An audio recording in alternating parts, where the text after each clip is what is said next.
Fen örgü dünyasına hoş geldiniz. Bugün evde kalan ipleri değerlendirebileceğiniz oldukça kolay, yapımı çok basit bir örgü modeli göstermek istiyorum. Dilerseniz iki renkte yapabilirsiniz. Dilerseniz bu şekilde kalan ipleri renklerini sıralayarak kullanabileceğiniz bir örgü modeli. Modelim istenilen ilmeklerde başlanılabilir. İlmekleri başlarken herhangi bir sayıya ihtiyacınız yok. Ben 15 ilmekle örgüme başladım. Öncelikle örgümü ön yüzde bir sıra düz olarak örüyorum. Bu modelde bir tane ana renk kullanmanız gerekiyor. Ben ana rengimi gri olarak seçtim. Bunun üzerine isterseniz tek renk, isterseniz rengarenk ipler kullanabilirsiniz. Öncelikle ana rengim ile bir sıra ön yüzde düz ördüm. Bir sıra arka yüzde ters örüyorum.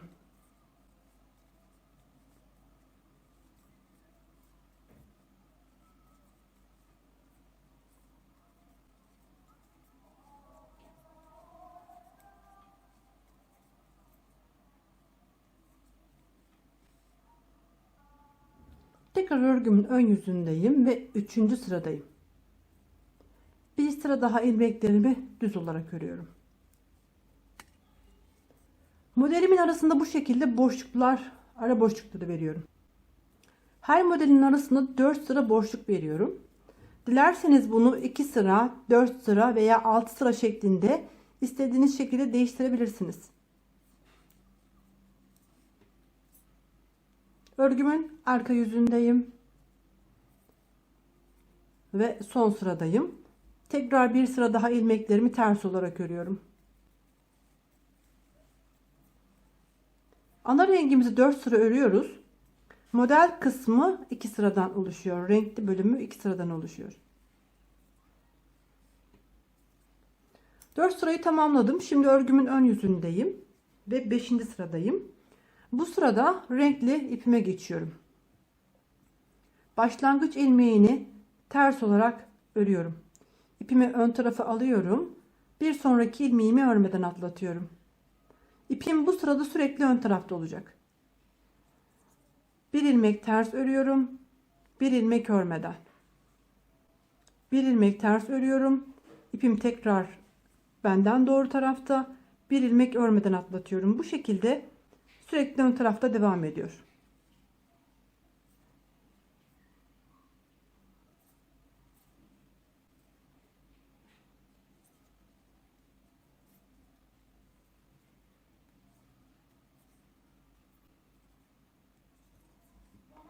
Bu şekilde ön yüzden örgümüzü tamamlamış oluyoruz.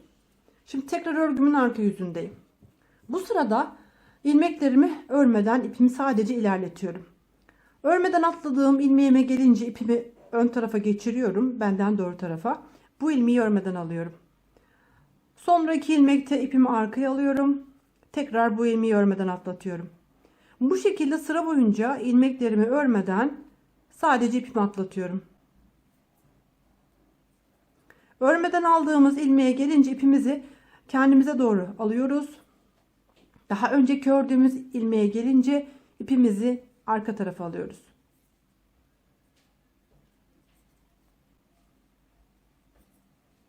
Bu şekilde sıra boyunca ipimi ilerleterek sıramı tamamladım. Böylece ilk modelimi kurmuş oldum. Şimdi bundan sonra tekrar ana rengime geçiş yapıyorum.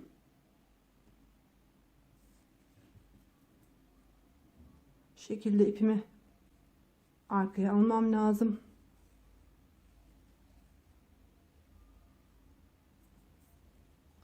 Başlangıç ilmeğinden başlayarak sıra boyunca tüm ilmeklerimi düz örüyorum.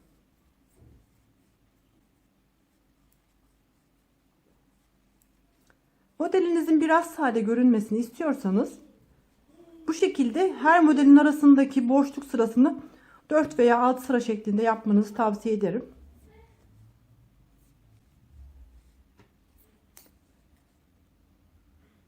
Örgümün arka yüzündeyim. Sıra boyunca ilmeklerimi ters örüyorum.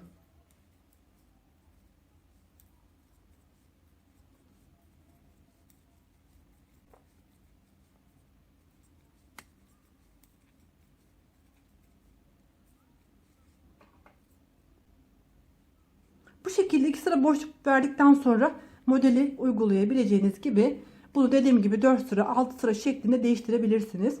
Dilerseniz bu defa 2 sıra boşluk vererek yeni modelimizi kuralım. Sizler de nasıl durduğunu görmüş olursunuz. Hiç değiştirmeden aynı şekilde ilk ilmeğimi ters örüyorum. İpimi ön tarafa alıyorum. İkinciyi örmeden atlatıyorum. Bir ilmek ters örüyorum. Bir ilmek örmeden atlatıyorum.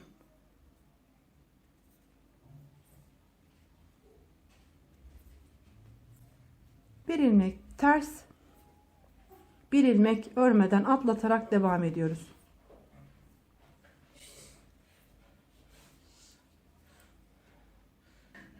Örgümün tekrar arka yüzüne çeviriyorum. Burada örmeden atladığım ilmeğime gelince ipimi ön tarafa alıyorum. Bu ilmeği tekrar örmeden atlatıyorum. Daha önceki ördüğüm ilmeğe gelince ipimi örgümün arkasına alıyorum. Bu şekilde sıra boyunca ipimi sadece ilerletiyorum. İlmeklerimi örmüyorum. Hemen kolayca bu şekilde atlatarak sırayı tamamlayabilirsiniz. Bundan sonrasında tekrar ana rengimize geçerek bu aradaki boşluğu örmeniz lazım.